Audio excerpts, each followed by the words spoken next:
Excuse me po.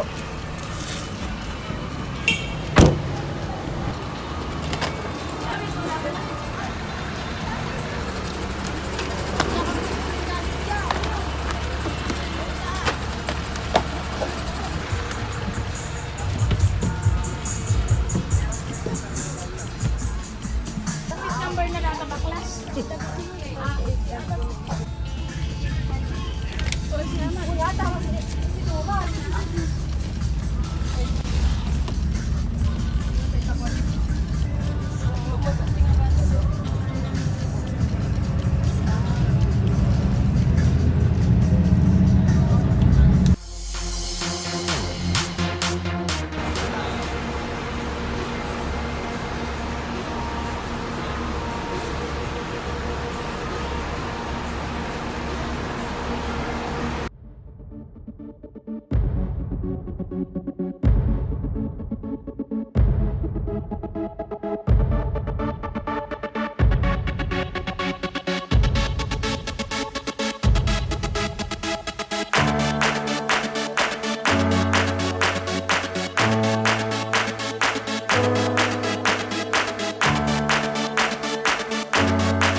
So, what's up mga ka-vibes?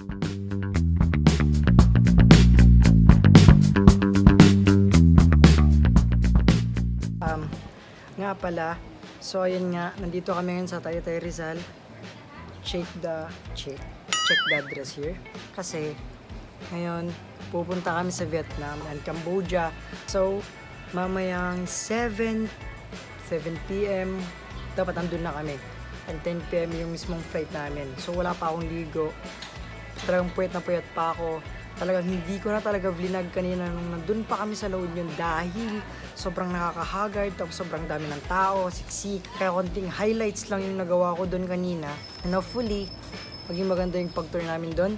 And sa sobrang dami ng mga dala ko, hindi ko na rin nadala yung mga iba kong camera. Kaya yung gamit ko lang na camera ngayon, simple lang, malit lang. And naka-stay muna kami dito para magpahinga lang, para makapag-relax ng konti, para makaidlip ng konti. Pero ako hindi ako idlip dahil mag-edit ako ng videos tapos magta-transfer ng mga files sa laptop. So ayun, Abangan nyo na lang ako mamaya. And sa mga namin. Hello po. So yung mga tita at saka lola ko na si Lola Loida na pagtanggap sa amin dito sa Taytay Rizal. So first time ko din pumunta dito and ang pagaganda dito. Then ang ambience sa lola ko. So ayun, babalikan ko na lang kayo mamaya pagkagising namin. Bye-bye.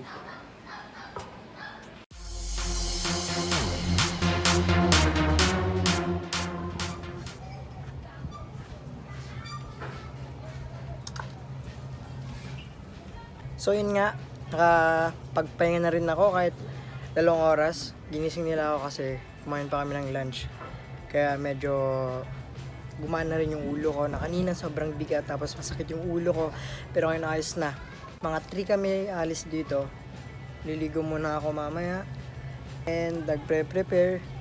Titignan ulit yung bagahe. Baka may kailangan tanggalin. Baka kumpis kayo sa airport. Mas maganda na yung tinitignan agad.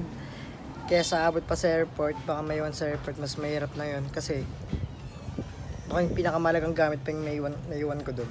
Yung laptop pa naman yung pinaka-important doon sa pag-i-edit ko. Kaya yun. Sa ngayon, mag-prepare na kami and maliligo na ako. Babalikan ko kayo mamaya pag nakabihis na ako at ready na lahat.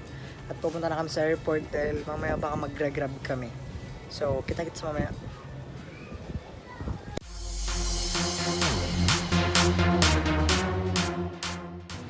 So yun nga mga ka-vibes, nakabihis na ako at ready na. So ulit. So yun nga, nakabihis na ako at ready na. Pupunta ng airport tapos tingnan mo suot ko. Simple lang, naka-checkered lang ako. Yan. Nakapantalon tapos naka-chinelas lang. Sa sapatos na lang ako mamaya pag nasa airport na. So excited na ako. Hindi ko ma-explain kung gaano ako excited pero excited na talaga ako dahil first time ko pupunta ng Vietnam at saka Cambodia. So, parang exciting. Dami nasasabi na parang Pilipinas lang din yun. At sobrang init. Pero okay lang. At least makakapag-travel ka ng ibang bansa. Once in a lifetime. Kapag second in a lifetime, swerte mo na lang. Naghihintay na lang kami ng mga kasama ko. Maliligo pa sila. Tapos, yun. Babalikan ko kayo ulit mamaya. Dahil magre-ready ulit sila. Yan. See you later.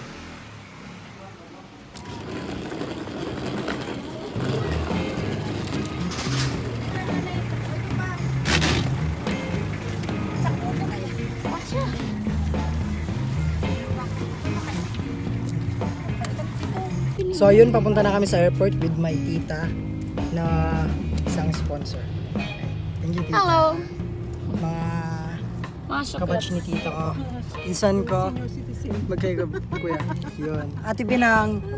Sila yung mga kasama ko. So, nanduin na kami sa airport. So, babalikan ko ulit kami. Kasi pag walo tayo.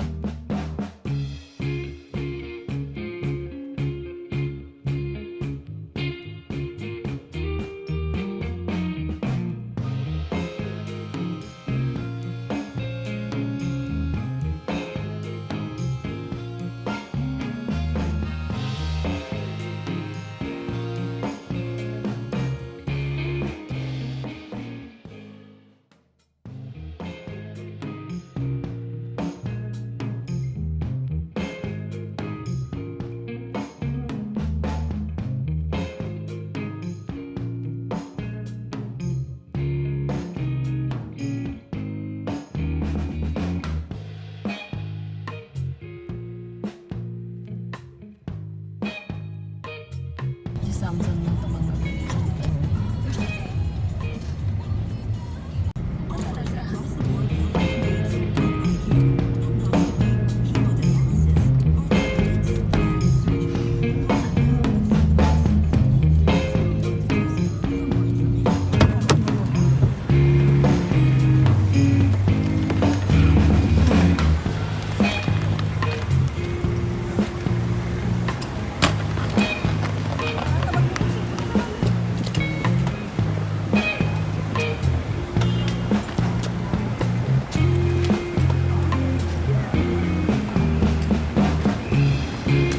So yun nga, katapos sa mahabang biyahe, nandito na kami sa airport. So, haggard ko na naman. Talaga nakakahagard talagang pagka-travel. Talagang may immune ka talaga sa pulbo, pero hindi talaga ako milig magpulbo. Sobrang dito. Woohoo! Yeah! Laki ng Nuuk, grabe. So maglalakad muna kami.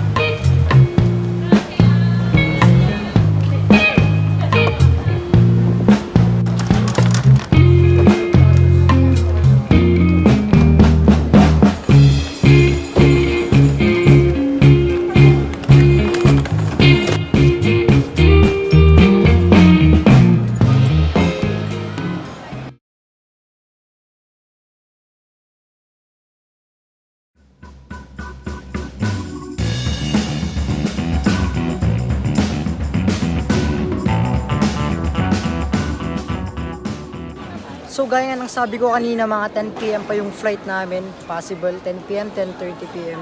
Yung flight namin, papuntang Vietnam. First destination namin kasi yung Vietnam. Kaya yun, maghihintay muna kami ng mga ilang oras, mga 4 na oras pa siguro.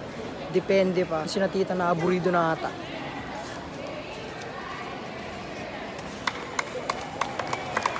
Yun pala.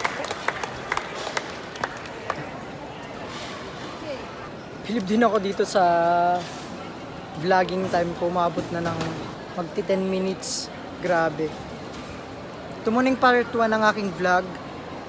Siguro abutin tayo ng mga ilang part pagdating na tayo sa Vietnam tsaka Cambodia kasi madami na talaga tayong pupuntahan doon na pwede yung talagang i-vlog na hindi ko talaga papalampasin. Sa nangyayari ngayon, ipapakita pa ata kung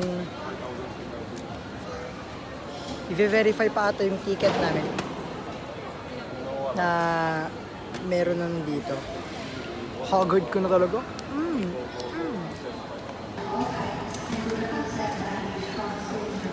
So, mamaya ko na lang ulit kayo balikan dahil marami pa kami gagawin dito, marami pa kami atang susulatan. Hindi ko na mabavlog. So, I'll be back later.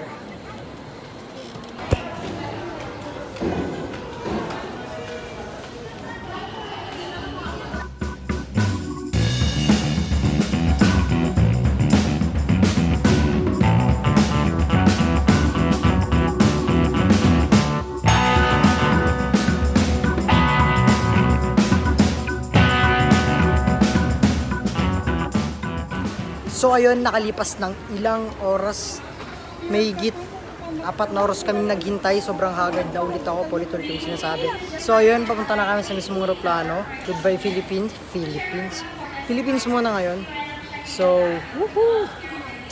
I'm so excited! So ayun, nakaano kami ngayon. Hi po. Isa sa mga kasama ko sila tita. Yun. Brrrr.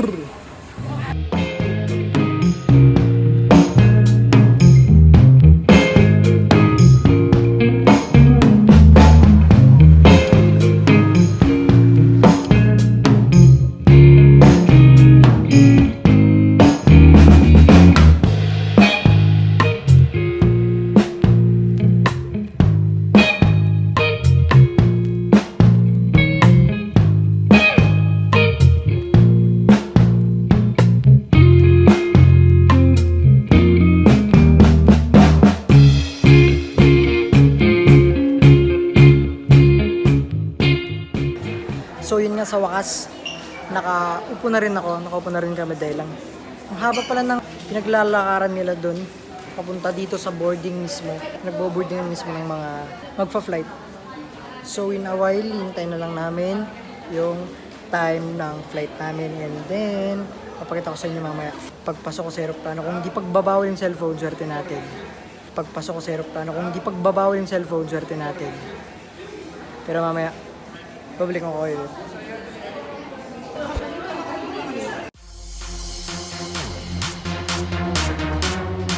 This is it! Papasok na kami! Woohoo! So,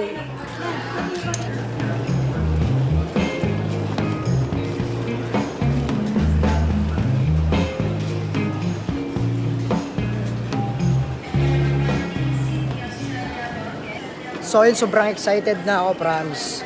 Excited ka ba, kuya? Excited si Kuya John Carl dahil parehas kaming first time. Parehas naming first time sumakay sa aeroplano na parang durante lang.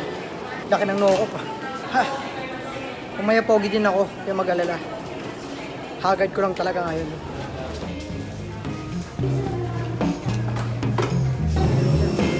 Tayo na sa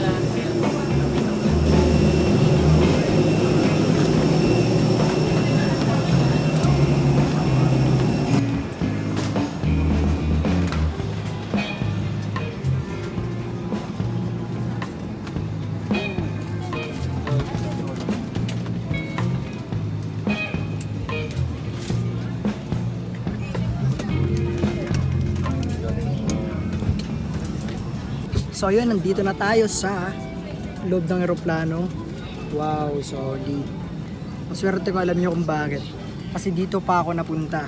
Mismo sa may bintana. Kalaya mo naman siniswerte ko. Makikita ko yung mismong mga ulap.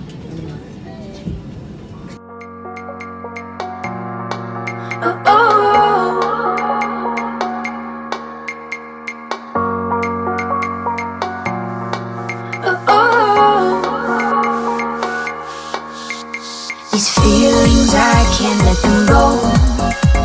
It's harder for me to explain. You would think that I would know how to make the sun shine when it rains. But it's all a mystery. We both have history, mix of the highs and the lows. And that's why I need to be where I can feel free. I'll put a little control. The ins and outs, the ups and downs, sometimes too slow. When I need space, a small escape, a place to roam. That's where I go. Yeah, that's where I go. That's where I go. Yeah, that's where I go.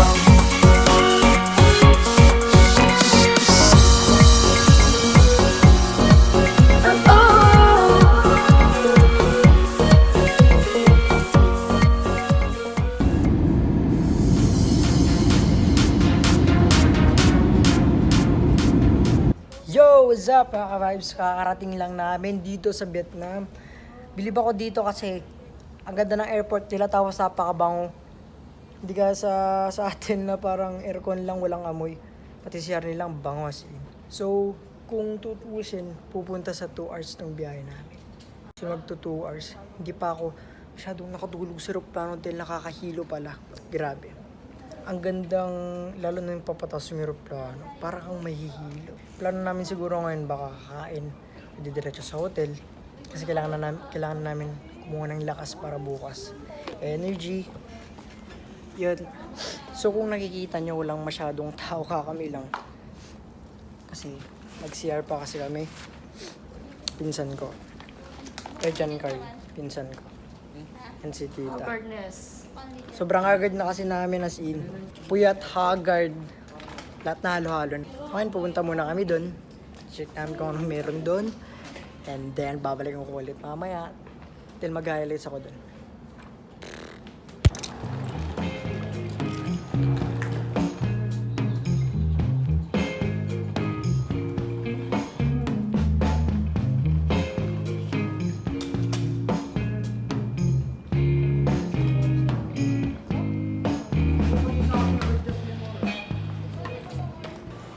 So ngayon, kasalukuyang sinisipon na ata ako.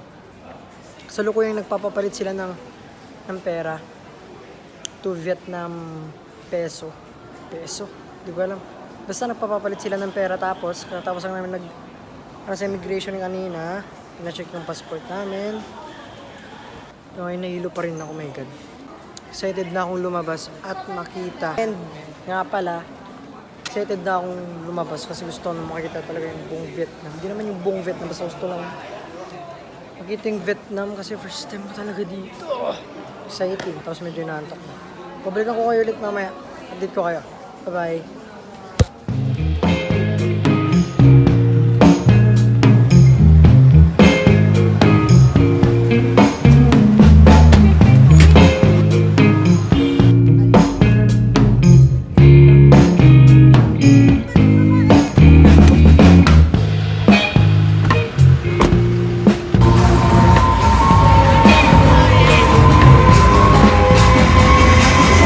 So, yun nga mga ka-vibes, nandito na kami sa hotel na pinag-stayan namin na nandito kami sa Vietnam.